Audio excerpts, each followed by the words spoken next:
Hello guys, नमस्ते। आराम हुनुहुन्छ होला पक्कै पनि हैन। सो आज फेरि म एक्सेलमा छु।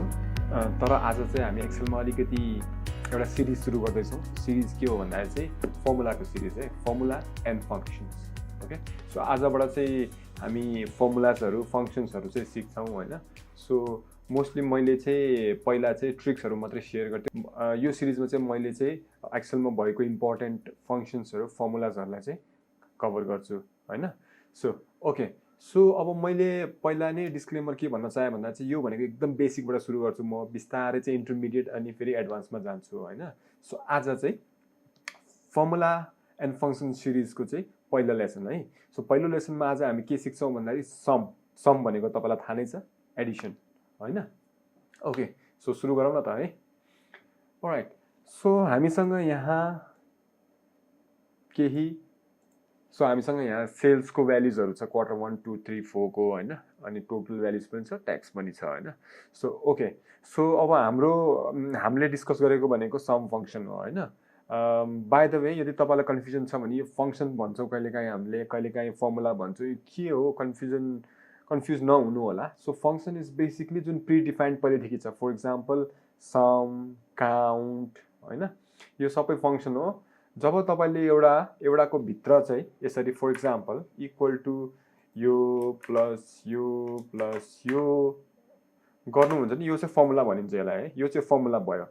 तर सपोज तपाईँले चाहिँ equal to let's say for example कुनै पनि स्ट्रिङ गर्नुभयो अरे, सो यो चाहिँ तपाईँको फङ्सन भयो। सो बेसिकली फर्मुलाको भित्र नै फङ्सन पनि पर्न जान्छ है हैन।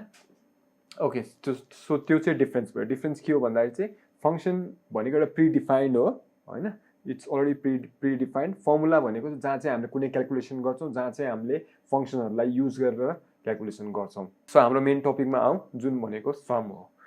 सम कसरी गरिन्छ? Normally you have more than one option हैन। सो आइदर तपाईँ भर्खर हुनुहुन्छ नि, तपाईँले कसरी गर्न सक्नुहुन्छ भने यसलाई गर्नुहुन्छ, फेरि प्लस साइन हाल्नुहुन्छ, फेरि यसलाई गर्नुहुन्छ, प्लस साइन हाल्नुहुन्छ, यसलाई गर्नुहुन्छ, प्लस साइन हाल्नुहुन्छ, यसलाई गर्नुहुन्छ, plus sign, so and so.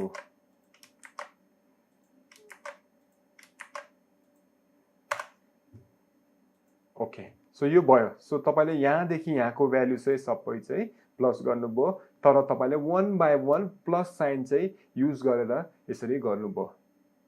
मजा आयो त यसमा? त्यति साह्रो मजा आएन। किन भन्दाखेरि हामीले चाहिँ एउटा गर्नु पर्यो कि हैन। सो यसरी त जिन्दगी बित्छ हैन, यसरी गर्न थाल्यो भने त। अनि त्यसको लागि चाहिँ हामीले एक्सेल युज गर्ने होइन, हामीले लाइफ सजिलो, काम सजिलो बनाउनलाई चाहिँ एक्सेल युज गर्ने हो। सो एउटा वे चाहिँ लेन्दी वे चाहिँ यो भयो। अर्को भनेको हामीले युज गर्छौँ सम फङ्सन, जसको लागि चाहिँ यो भिडियो तयार पारिएको छ हैन। सो के गर्छौँ भन्दाखेरि यसलाई डिलिट गरौँ। क्वार्टर 1 को सबै सेल्सको भ्याल्यु हामीलाई चाहिन्छ। सो इक्वल टु अब सम हालौँ। हेर्नुहोस् है, फर्मुला तपाईँले टाइप गर्ने बित्तिकै सजेसन्सहरू तलपट्टि आउँछ। हामीलाई चाहिँ यो तलको अहिले केही चाहियो भने यो चाहिँ हामी पछि डिस्कस गरौँला। अहिलेको लागि चाहिँ हामी सममा फोकस गरौँ। सो यसमा डबल क्लिक गर्नु, लेफ्ट क्लिक, यो गऱ्यो भने चाहिँ यसरी तलपट्टि फेरि सजेसन आउँछ। नम्बर 1 के हो, नम्बर 2 के हो। अगेन तपाईँले चाहिँ यसरी गर्नु, सम गरेर एउटामा थिचेर गर्न सक्नुहुन्छ। यस एउटामा थिच्नुहोस्, फेरि कन्ट्रोललाई होल्ड गरेर राख्नुहोस्, फेरि अर्कोमा थिच्दै जानुहोस्, यसरी गर्न सक्नुहुन्छ। र फेरि पनि तपाईँको टोटल आयो, यहाँ सम भयो। ओके, सो फेरि पनि यो चाहिँ अलिकति अझै पनि ल्याइदिएर भयो, यसलाई अझै छोटो गरौँ। So equal to sum. अब डबल क्लिक गर्नु अथवा ब्र्याकेट ओपन गर्नु, इट्स अप टु यु। त्यसपछि चाहिँ के गर्नु, सिम्पली तपाईँको माउसको कर्सर त्यता लैजानु, अर टच प्याड थिचेर माथि सबभन्दा पहिलाकोमा ड्र्याग गर्दै तलपट्टि ल्याउनुहोस्। सो अघि नै चाहिँ इन्डिभिजुअल सेल्सको हामीले गऱ्यौँ F2, F3, F4, so and so हैन। अब चाहिँ हामीले चाहिँ रेन्ज गऱ्यौँ। सो F2 : F11 भनेको रेन्ज। F2 देखि F11 को बिचमा जे पर्छ सबैलाई चाहिँ please please please excel plus गरिदिनुहोस्, एड गरिदिनुहोस्। यसरी आयो है। अब एक्सेलमा तपाईँलाई थाहा छ, यसमा चाहिँ मैले F2 F11हरू युज गरेको छु। यसको मतलब मैले यहाँ डलरहरू युज गरेको छैन है। इट मिन्स के त?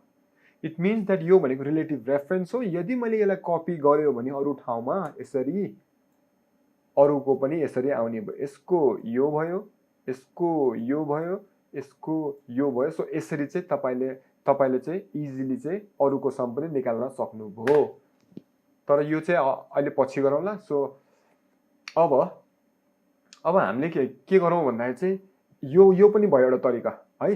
अझै यो भन्दा इजी तरिका, अझै इजी भनौँ, सर्टकट भनौँ है। इजी भन्दा नि के गर्न सक्नुहुन्छ तपाईले भन्दाखेरि चाहिँ अर्को तरिका, सबैलाई सेलेक्ट गर्नुस् पहिला र अल्टलाई थिचिकन होल्ड गरेर फेरि plus sign equal to plus वाला हुन्छ नि किबोर्डमा, त्यसमा थिच्नु भयो भने यसरी पनि आउँछ भ्यालु।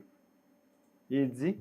तर तपाईले के ख्याल गर्नु भन्दाखेरि चाहिँ मैले यहाँ थिच्दाखेरि यतापट्टि हेर्नुस् त, फर्मुला चाहिँ एक्ज्याक्टली जुन हामीले पहिला टाइप गरेको थियौँ त्यही आउँछ। So this is the shortcut of जुन हामीले यो भन्दा पहिला युज गरेको थियौँ नि, सम यो bracket open F2 colon F11 हैन। सो त्यसको नै यो सर्टकट हो। यसरी चाहिँ तपाईले चाहिँ सम गर्न सक्नुहुन्छ। Alright guys, thank you very much for watching. Take care, stay safe, bye.